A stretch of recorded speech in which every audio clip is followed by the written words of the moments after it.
Wolf's Rain, The Search for Paradise. There are themes of false revenge, betrayal, loyalty, found family, broken marriages, and most important of all, the search for paradise. Today I wanted to discuss these themes that I noticed while watching Wolf's Rain and my thoughts surrounding them, as well as how they pertain to both the characters in the show and in real life. I also wanted to discuss the ending of Wolf's Rain and my thoughts of the anime overall now that I've finished it. If you end up enjoying this video, feel free to leave a like and consider subscribing. With all that said, let's go ahead and jump into Wolf's Rain.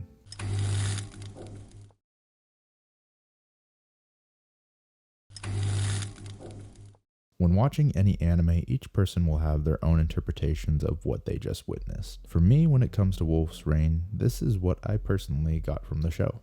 To me, Wolf's Rain is about hope, and that hope in this case being the search for paradise. Paradise is used as a symbol of better things, a resolution to our problems, and an escape. This search for paradise from our main characters isn't in reality about paradise itself. Rather, it is about using paradise as something to hold onto and to push them through the hardships and traumas that they may have already faced and are currently facing.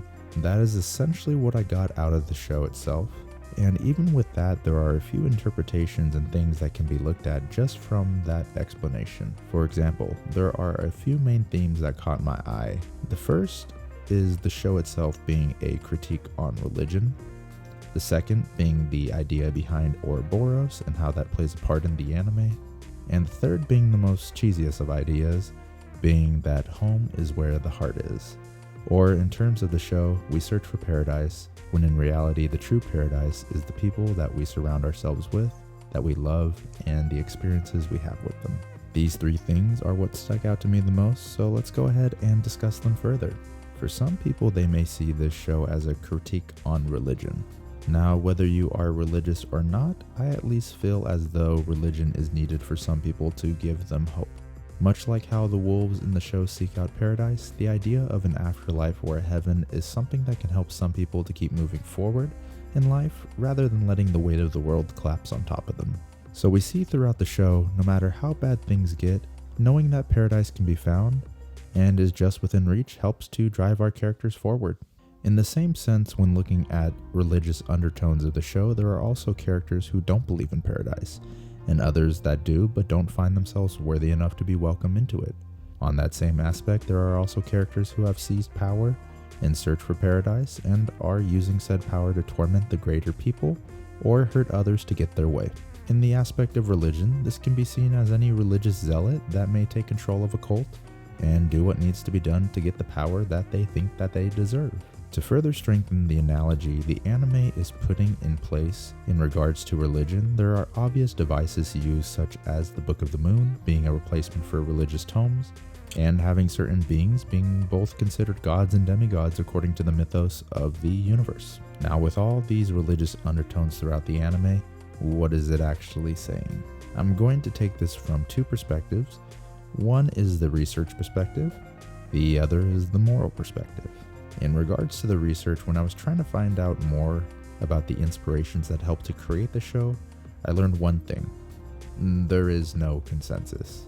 What I mean by that is if you Google "is Wolf's Rain about religion?", the first thing that pops up is someone comparing the show to Buddhism.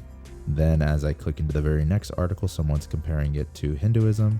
And at the very next article, someone is saying that it is about Christianity. So which one is it? Well, I tried finding the definitive answer from the creator of the show on this, but was unable to locate anything. Therefore, in my opinion, it's just a critique on religion in general. On the outside looking in at any religion, usually there are certain factors and themes that are pervasive throughout all religions. That's partly why I think that there are multiple people claiming it to be representative of specific religions. And personally, I don't think one viewpoint is more right than the other. But instead, the anime is trying to get you, the watcher, to take from it what you will. Hence, the multiple connections and interpretations throughout multiple religious avenues.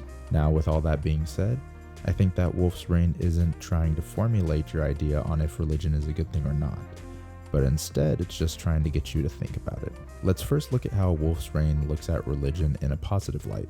In terms of positive themes, look no further than the word that is used in every episode that drives the plot: paradise. I think that Wolf's Rain shows what I find as a positive aspect of religion, which is the hope that it gives people.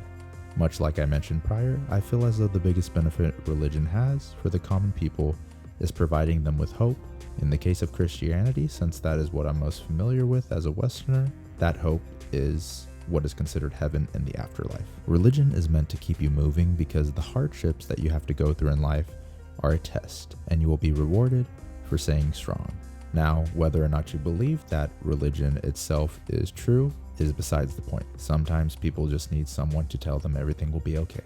For some people, that is the job of religion, and for them, that's okay.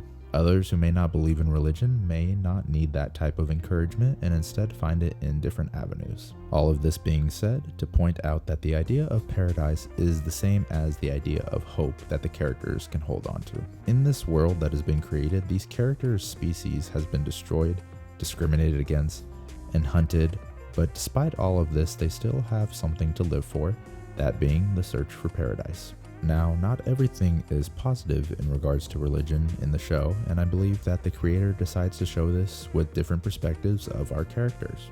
Much like religion in our world, in the world of Wolf's Rain, not everyone is driven by the same things and holds the same belief system. Take, for example, our main group of characters. You have the first wolf, Kaiba, who is the main leader of the pack and is really driving the search for paradise. He can be seen as someone who is fully devout and faithful to religion, and therefore is following the teachings or things they believe in. Then you have someone like Hige and Blue. Hige, who feels undeserving of paradise due to his past sins, and Blue, who isn't allowed into paradise simply because of who she was born as. This could be looked at as a negative outlook on something like Christianity, for example, where certain religious, sexual, or idealistic viewpoints could cause you to go to hell despite you actually being a good person. We see that same sentiment from Blue, who is a half-wolf and who believes she is not going to get access to paradise, or Hige, who is a sinner in the eyes of Wolf's Rain, but he also will not get access because of those past sins. Then you have someone like Toboe, who I view as a person that just wants to love and be loved. He can be looked at sort of like an agnostic point of view where he doesn't believe, but instead he focuses on his life and on being a good person and helping those around him. But he isn't obsessed with paradise, but still likes the idea. Lastly, of the main four would be Sume. Sume is one of the more difficult ones for me to break down in regards to how his character relates to the religious critique the show is trying to bring. I would say for Sume, he is looked at as an atheist/convert. He tends to keep his feelings to himself due to his past, and initially he does not believe paradise exists at all. He's later converted or convinced of paradise and its existence, and comes to strongly believe in it, much like Kaiba. Continuing down the path of the show itself being a critique on religion, look at some of the other characters in the story and what they represent. Someone like Darsha I view as a zealot, someone that takes religion too far and into their own hands, to then control and interpret it how they want to. In Darsha's case, he becomes obsessed with paradise and will go to any lengths to control it for himself.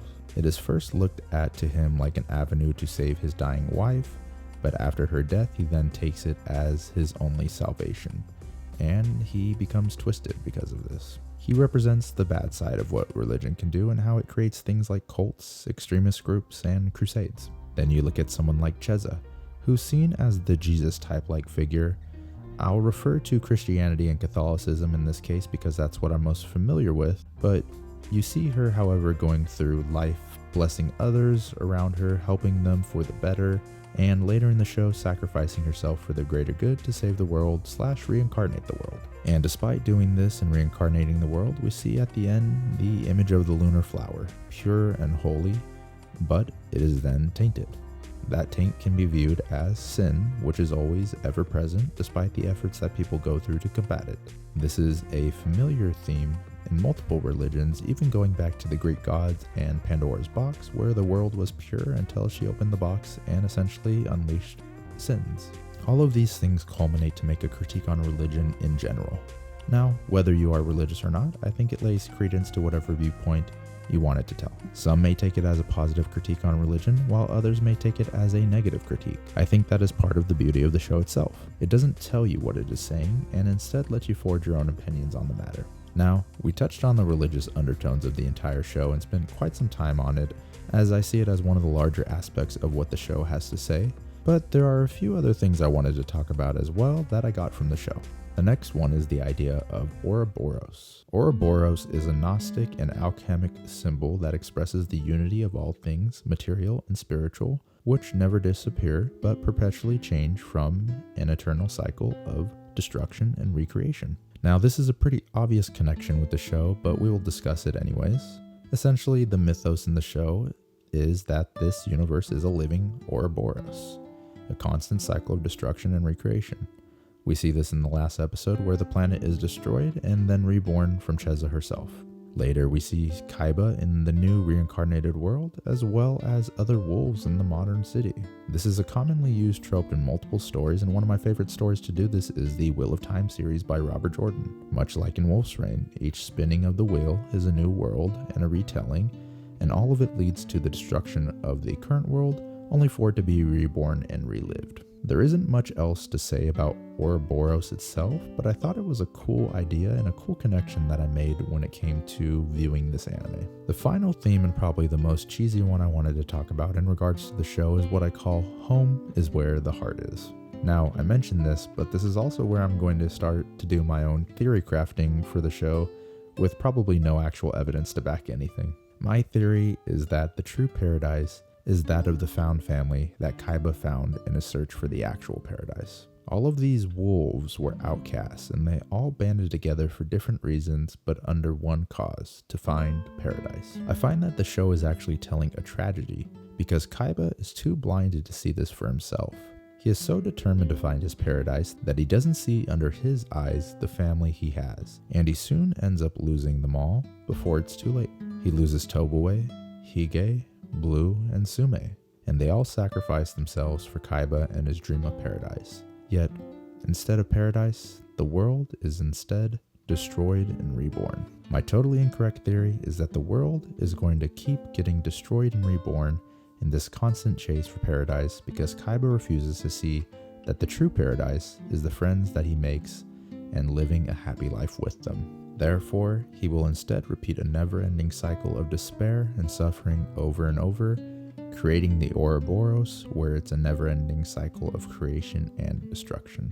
Now, that's just me having fun with it, because in the last episode, when everyone was dying, I started to think how futile it all was, because Kaiba may live out his paradise, but without the others, who cares about any of that, to be honest? But overall, that's what I got out of Wolf's Rain. There are multiple other topics and things that you can look into and explore further, but for today, that's what I wanted to talk about after watching the show for the first time. So what do you think about the show itself and the themes that it presents? Do you have any other recommendations for shows to watch and possibly break down? I won't ever claim to be an expert with these breakdowns. They're just for fun, but I would gladly take any recommendations on shows you want me to do this for. Anyways, everyone, thank you for watching. If you could leave a like and subscribe, that would be greatly appreciated. I hope I see you guys next time. Have a good day. Bye-bye.